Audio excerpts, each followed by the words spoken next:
My name is Emily, and here at Savvy Sense, we love to empower moms to become savvy savers. And in today's video, I'm going to be talking about how we can save money and eliminate stress during the holidays when we purchase gifts for people. I don't know about you, but every time Christmas comes up, before the last few years, before I've gotten a sinking fund, it's always been so stressful because I know that I want to get gifts for all the people that I love, but I'm not sure if I have enough money to do that. And so this video is really going to help you learn how to shop frugally and how to save money during the holidays when we need to get gifts for so many people. If you like what you see today, make sure to hit like and subscribe for our weekly videos so you don't miss them in the future. This first tip is my favorite, and it is to stock up on 3 to 5 of our favorite things when they go on sale. And I say my favorite things because these things are things that I know to be tried and true, that I love, and that I would love to give someone else because I know they will love it too. And I feel like that kind of gives me the confidence that I need in my gift giving.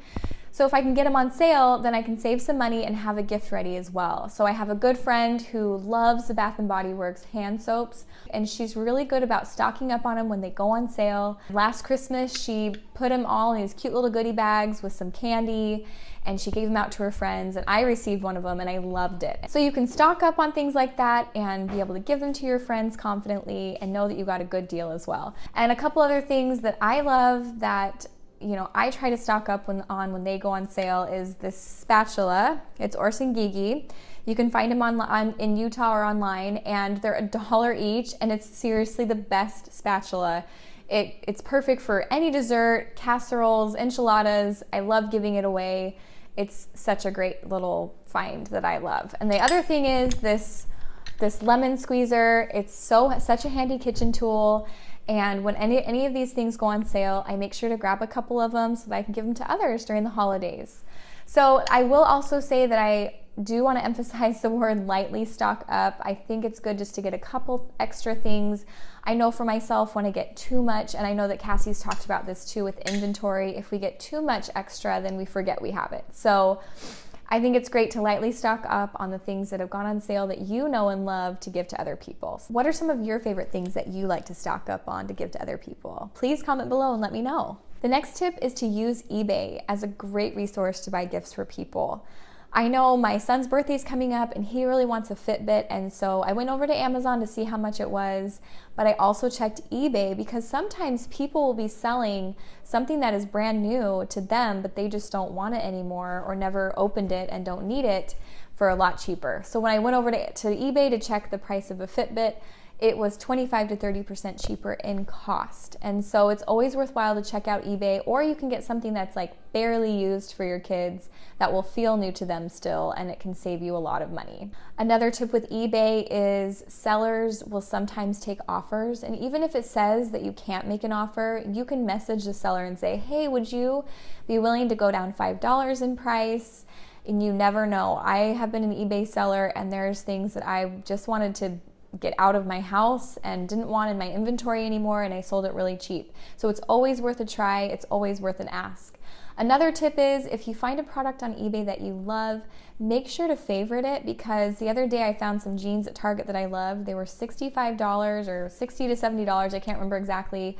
They were one size too small, and I'm glad I didn't buy them because I went on eBay to check to see how much they were. I favorited the item because I wanted to sleep on it, and the seller contacted me with a discount, incentivizing me to buy the jeans. And so always favorite the things that you like. You never know if the seller will reach out to you and give you that extra discount. All right, up next is using points to purchase gifts. And this one's pretty self-explanatory, but I know for our family, we have an Amazon card that we only use when we make purchases on Amazon.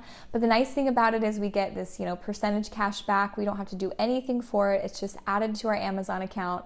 So at the end of the year, we just let that stock up, and we can buy a lot of our gifts on Amazon using those points. And it's just basically, it feels like free money even though we use money to spend it, but it just really cuts down on the cost of gifts for Christmas. Are there any other point programs that you've loved that you've been able to use to buy gifts for other people? Let me know below in the comments. The next tip is pretty self-explanatory. It's not to wait until the last minute to do all your Christmas shopping. And while this one is pretty obvious, I know for myself, I've definitely fallen into this in the past, where I've waited to the last minute for a couple gifts, and every time I do, I always just grab whatever I can, no matter what the price is, just so I have a gift. And so if we do a little bit of planning, take a quick minute just to write down a list of people you want to shop for and maybe a few ideas of things that you can get for them, it really can save you some money in the long run. The next tip is to use technology to do some of the work for you. And what I mean by that is there's a couple apps that our family uses that really helps us save money and rack up some cash, and it's really awesome. So we use the app Honey, which I know Cassie's talked about.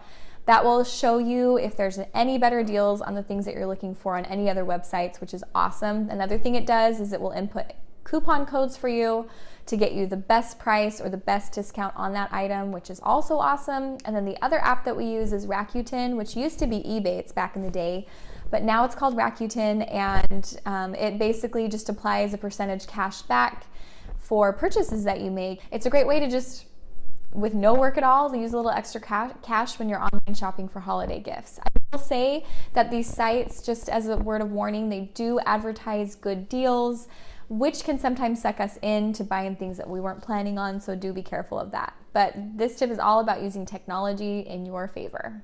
This next tip is also one that is near and dear to my heart, but to create a sinking fund for your Christmas budget.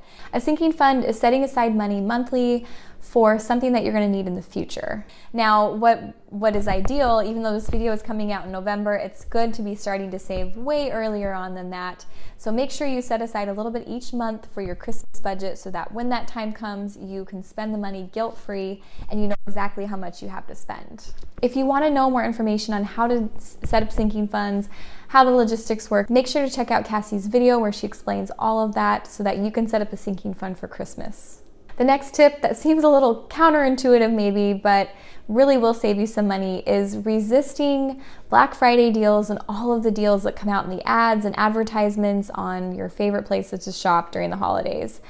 I know for myself that I have definitely stocked up on things over Black Friday, and the gifts that I've ended up buying really weren't the gifts that I really wanted to give, and they didn't end up being the best quality, and so I have regretted those purchases looking back.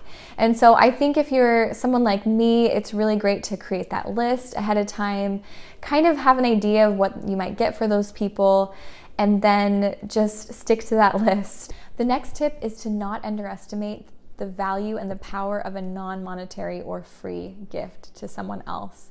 There are so many gift ideas that we don't even have to pay any money for that can mean a lot to somebody else. I know growing up, we as a family, we would draw names, my siblings and I would draw names, and we would make a gift for the other person with the supplies that we already had in our home. So I know one year someone painted me a picture.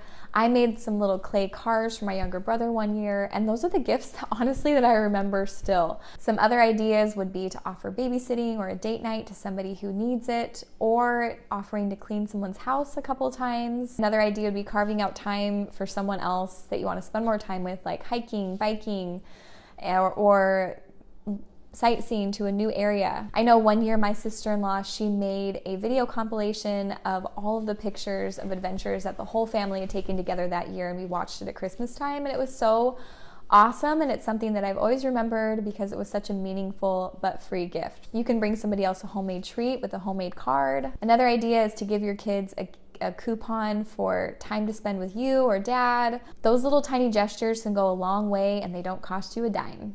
Have you ever given a non-monetary gift to somebody else? Let me know what it is. Comment below. I'd love to hear it. All right, those are my 8 tips. I hope you found them helpful. What tips do you have that you save money with at Christmas time? Let me know. Comment below. Please make sure to hit like and subscribe.